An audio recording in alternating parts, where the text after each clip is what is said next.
Hey, how y'all doing? This is your girl Tysheen. How you doing? How you feeling? I hope you're doing great. Yes, so we're going to be reacting to top 10 terrifying things to air on British TV. They said terrifying. I don't know if I'm prepared for this.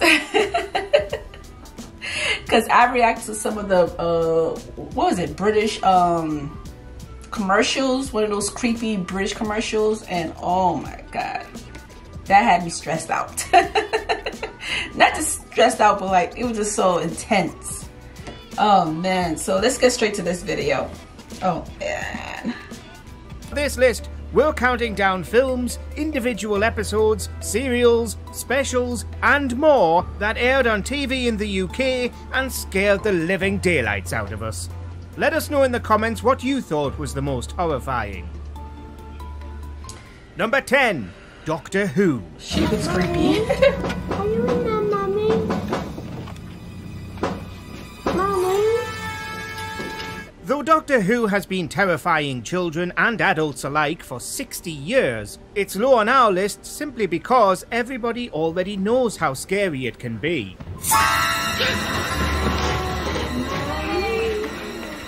Mommy? What's happening? I don't know. The chances are, everyone you speak to will have a different answer for what the scariest moment or monster in Doctor Who is, ranging from the original Daleks back in the 60s to the modern era's notorious Weeping Angels.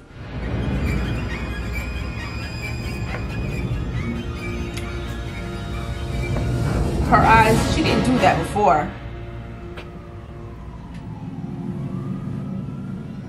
Certain people still seeing the angels in their nightmares will stare down statues in real life even today. Such was the impact of 2007's Blink. You're not looking at the statue. Neither are you.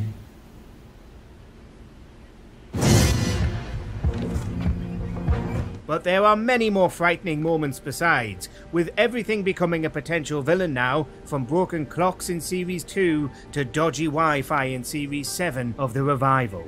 Number 9. What in the Doctor Who? Comment below if you've seen that movie before. Is it a movie or TV show? It says air on British TV, so it's a TV show. Comment below, let me know, how is it? I mean, it looks good.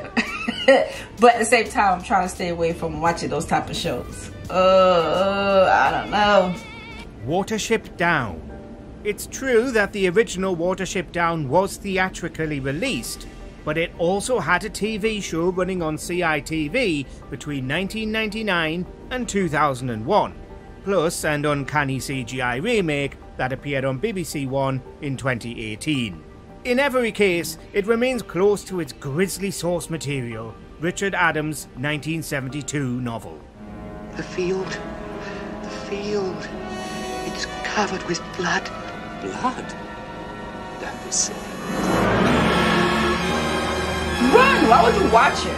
For all the artistry of the adaptations, you just can't get away from the fact that Watership Down makes for gruesome viewing, and was never actually intended for children. The wire's on a peg. We've got to dig it out. The peg's narrower down there. It tapers. When the 78 version has been re-aired on TV, it's consistently traumatized the kids allowed to watch, whose parents somehow didn't know that most of the rabbits die in horrible ways.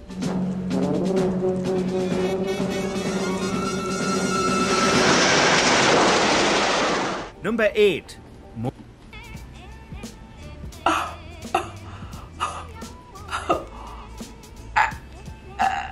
Yeah, that's definitely not for kids. That's terrifying. Oh my God. Most Haunted. Britain's premier ghost hunting show could be downright chilling in its best moments, as long as you're willing to sit through a lot of ridiculousness and hammy spirit mediums. Can you, Where's the bed? can you make a noise, please? Whether you think it's all fake, or that Yvette Fielding and company are unravelling the mysteries of the afterlife, it's compelling TV, and has created some frightening scenes. Are you evil? Do you mean us harm? I think it does mean us harm. Derek Akora's violent possessions, scratches appearing on the cameraman's backs, rocking chairs and wheelchairs moving of their own accord. The melodrama will scare you, regardless of how skeptical you might be. Is the power all gone? I think the lights aren't working. The power's gone. Yeah, the lights aren't working. They were working before, they're not working Everything's now. gone out. Even the opening credit sequence will send a chill down your spine with its ghastly imagery.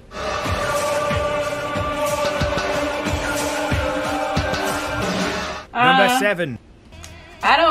It's so we have so many shows like that. Sometimes I don't know if they're real or not. Not saying that I don't believe it, but it's so many shows nowadays that does this, and it's like, my thing is, if he passed out like that, how come nobody ain't concerned about calling the ambulance for him? He needs medical attention or something. I don't know. Wellington Place, starring Jodie Comer and Nico Mirallegro, reunited after the conclusion of My Mad Fat Diary, in which they also co-starred. This is a fittingly grisly fictionalization of the serial killer John Christie's crimes. I'm Beryl. Ah. Good evening, Mrs. Evans. We're not long married, Mr. Christie. Christie himself and his wife are played by Tim Roth and Samantha Morton, and it's truly as frightening as you'd expect. Christie murdered at least 8 people in the 40s and 50s, burying their bodies in the garden and underneath the floorboards.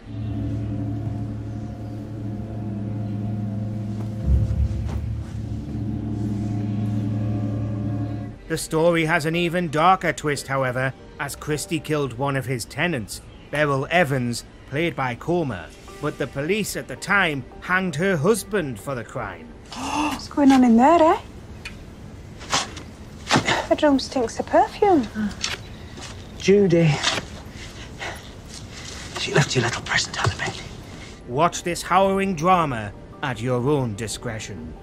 Number 6. Quartermas franchise.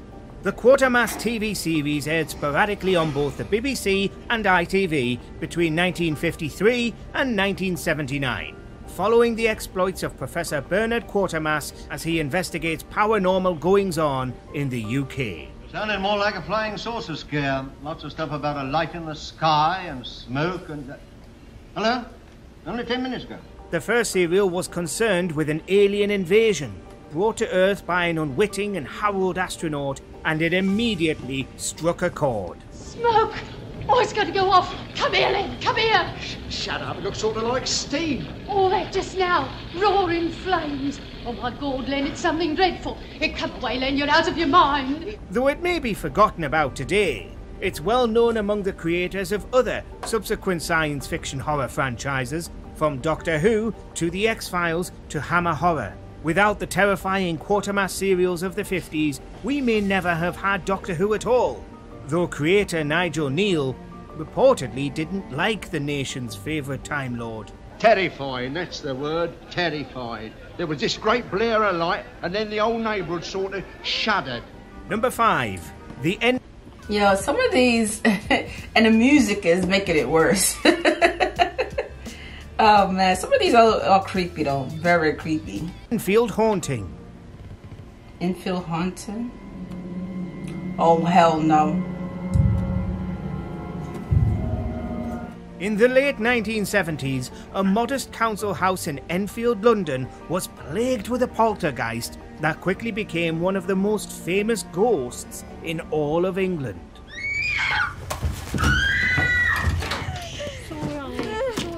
What happened? He was here. Horrible.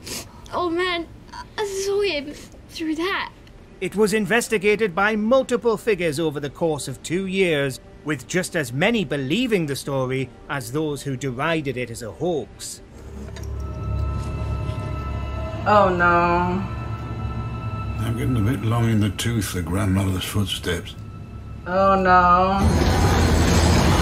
Oh no, no, no. The media circus put the Enfield poltergeist firmly in the British psyche, and in 2015, Sky adapted the drama, fronted by Timothy Spall and Matthew McFadden. They play the investigators trying to determine if the two sisters at the center of the story were lying. We saw it. I saw no. He looked familiar, like I've seen him before. But did you though? Real or not, it'll definitely scare you. Why Number don't you 4, move? the stone tape. Even the stone's got it. It's just very old. 1880? That was when they panelled it in, but those walls are a lot older than the rest of the house. They've just been built onto. The BBC has a long tradition of airing ghost stories at Christmas time. We have Charles Dickens to thank for that. The Stone Tape was one such Christmas tale. It followed a group of paranormal scientists trying to get to the bottom of whether a spooky Victorian manor was haunted.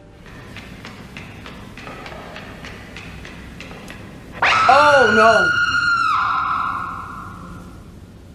Suffice it to say, the manor is haunted because its stone bricks have been recording the many traumas and tragedies that have occurred within over the years. There might be words. See, pray. So, that's so there. Pray. Prayer. It's in the computer! The Stone Tape was also written by Nigel O'Neill, the same man who made Quartermas, so you know it has some real horror pedigree behind it. Number 3, Whistle and I'll Come to You. This famously frightening M.R. James short story has been adapted by the BBC twice. Once as an episode of Omnibus in the 1960s, and again as a standalone drama in 2010. Like all great ghost stories, it's got a simple premise. A Cambridge professor on holiday to the coast finds a mysterious ancient whistle in a graveyard.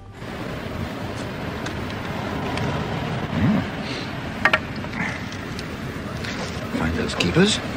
Though it has an ominous message on the side, Professor Parkin blows it anyway and summons a spectre to terrorize him at night.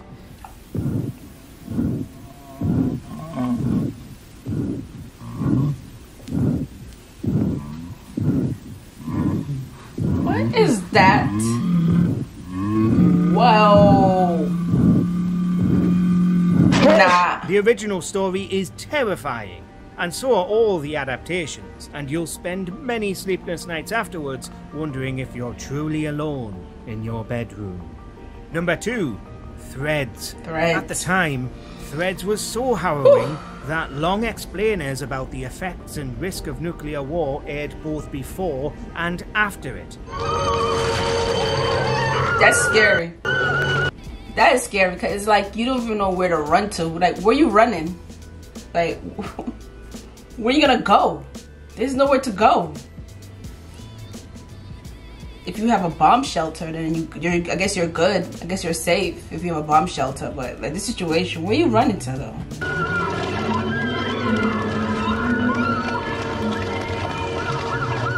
It infamously depicts the effects of a nuclear bomb being dropped on Sheffield, coming right at the heart of the late Cold War in the 1980s. It's too late. It's too late. In real life, international relations were deteriorating again, and there was a period of rearming, putting nuclear war on everybody's minds. Threads pulled no punches, and was even more distressing than its 1960s predecessor, The War Game, which itself was deemed so upsetting it wasn't televised as intended until 1985.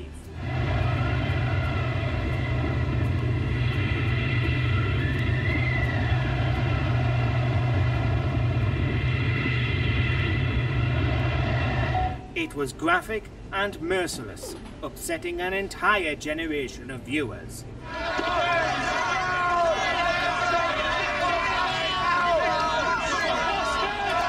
They trap people? Number 1, Ghostwatch. The program you're about to watch is a unique live investigation of the supernatural. It contains material which some viewers may find to be disturbing. Unlike most haunted, Ghostwatch was upfront about its own artifice from the very beginning, giving viewers a helpful disclaimer that nothing they were watching was real.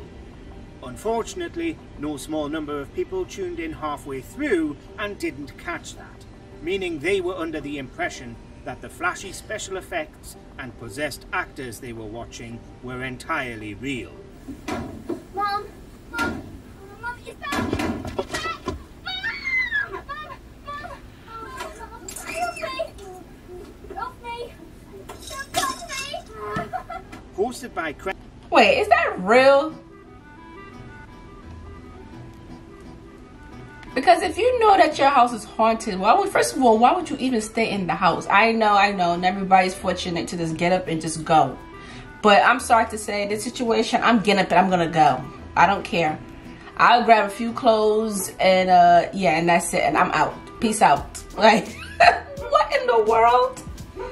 And those kids should not be in a separate room. Like, in this situation, they should be in the room with their parents. Credible TV That's stars scary. Michael Parkinson, Sarah Green, and Mike Smith, Ghostwatch had a legitimacy that fooled the nation, leading to as many as 1 million panicked phone calls to the BBC. So just in the last few minutes, a young lady very distressed in response to something that we showed earlier on, and she's hung up before we had a chance to talk to us. It was so distressing that, despite being totally fictional, it's never been rebroadcast on British television.